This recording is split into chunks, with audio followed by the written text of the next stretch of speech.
មានបញ្ហាជាមួយនឹងការចាយភ្លេចកលត់អាទីមកពេលពីពេមកកាប់បានតែពីអាស៊ីរ៉ាតែជួយនឹងឯងទៅបានផងណាក៏ដូចកន្លែងមួយវត្តមានរបស់ទេអាទីដកថយសមដៃចុងក្រោយយកតំណណាប់ឡោយកក៏មានអ៊ីម៉ូថតតែចាក់ស៊ី1ស៊ី2ស៊ី3ជាមួយនឹងវត្តមានរបស់ខេតតែវាយមិនដាច់ទៅលើចាឥឡូវនេះអស់ជាមកកង់ជាមួយនឹងការបាក់មកជាមួយនឹង Team Fight ណកអាប់មួយខតទីកំណាចុតរីត្រីដូចចាំងកន្លែងលេវ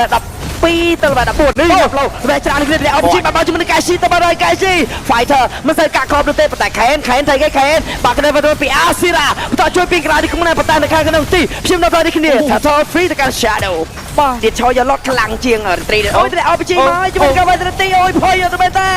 ឌីងជីបានហើយជីទៅអនសូតែអនសូចាយព្រីដែរហ្នឹ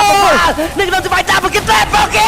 អូយតែជាមួយនឹងអនសូសាត់អនទៅទីកំណាវាយហាប់ជើងមកអាប់ដាច់ជាមួយនឹងអ្នករបាំងមួយទៀត4ដូរជួយក្រោយបោកអនសូក៏ណាមកអនសូមកស្តាំមកកាប់មកបាញ់តែបើកវិនថា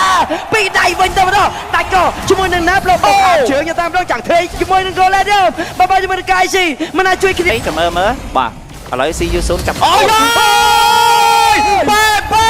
ធ្វើការបានពេរយកទៅជាមួយនឹងការកាប់ចាំលោតអាទីខោមកពីទីដូចគ្នាកន្លែងនេះជាមួយនឹងពេដកថយបានណាទេមិនអាចចុងក្រោយជាមួយនឹងការខ្ទាត់បាទពីពេនៅដកថយដេញច្រាំជាមួយនឹងពេបោះវល់ទៀតហើយណាប់ឡោយកអាចមានបញ្ហាដែរទេជាមួយនឹងការកាប់ចាំយកតែម្ដងពីវត្តឯរបស់ Shadow បាក់អាទីពីអាស៊ីរ៉ាបតៃជាមួយនឹងណាប់ឡោយកក៏មានការដកថយបានដូចគ្នាផងដែរអាតែមែនពីទីចូលទៅមកពេទៀតហើយពីពេ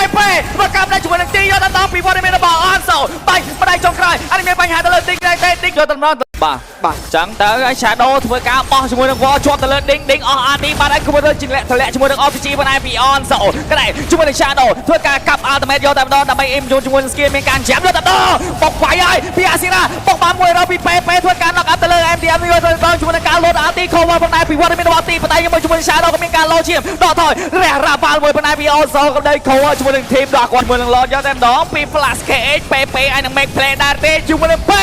បុកអាទី knock out ជាមួយនឹងការទៅលើ RPG ប៉ុន្តែ Tribute សាត់បានទៅលើណាប់លយកមានការចាក់ស៊ីងយកតែម្ដងពី Ken មកមិនទាន់ទេជាមួយនឹង Lob មួយនេះ free ទៅ Flash KH ចាក់1ចាក់2 Ken អាចមានបញ្ហាដែរទេ Sing ខំមួយបាត់ហើយក៏ដូចកន្លែងជាមួយនឹងអូយបាទដល់កន្លែងនេះមកពីខាងក្រោយអាចមានការបុកចូលតែម្ដង play ពីខាងក្រោយចាយ flicker ពីអនសូចាប់ទៅលើអាស៊ីរ៉ាជាប់យកតែម្ដងជាមួយនឹងអាស៊ីរ៉ាដកថយបានឬក៏បានជាមួយនឹងកាប់ទៅលើអាស៊ីរ៉ាបុកអាទីបានបែរទៅពីពេមកកាប់ដែរជាមួយនឹងឯងទៀតបានដូចគ្នាជាមួយនឹង Shadow មានការកាប់ចាប់យកតែម្ដងពីកៃស៊ីចាប់ទៅណាបាក់គេទៅលើ Ken តែជាមួយនឹងដេញមានការប្រែទៅលើ Ken ដូចគ្នាក៏ដូចមានការដកថយទៅលាក់ជាមួយនឹង Rafael មកដែរពីវត្តមានរបស់អនសូវាយទៅលើទីងអត់ជឿទេក៏ដូចជាកន្លែងនេះជាមួយនឹងវត្តមាន3ស្មើទល់នឹង3ក៏តែយកជាមួយនឹងដេញដូចជាតែខ្លាំងមែនតែ1ទល់3យកតែម្ដងពីវត្តមានរបស់ម្ដងតែឡើងបានទួចតាមម្ដងជាមួយនឹងការគ្រីប៊ូសានលោតអាទីពីវត្តមានរបស់ទីរីត្រីនៅតែបានទៅលើណាប់យកដូចគ្នាក៏ដូចមានការដកថយបុកអាទីយកតែម្ដងជាមួយពេអស់អាទីជាមួយនឹងការឆាត់តាមទៅលើពេបានមួយ hero ផងដែរអាស៊ីរ៉ាមានការឡើងជាងក៏ដូចជាមានការបុកកាក់មុខយកតែម្ដងពីដេញធ្វើការជាប់លើអាស៊ីរ៉ាតែអាចមានបញ្ហាដែរទេជាមួយនឹងការដកថយជាមួយនឹងវត្តមានរបស់ខេនចាក់ចូលទៅហើយអានឹងដែរទេជាមួយនឹងបើបៃមកថតទៅលើវត្តមានរបស់ទីនេះគ្នាម្ល៉េះចុងក្រោយជាមួយនឹងការកាប់ចាំយកតែម្ដងពី Shadow ធ្វើការផ្ដាច់ជាមួយនឹងទីមកទីជាប់ជាមួយនឹង stand របស់ ATM ក៏ដូចមានការ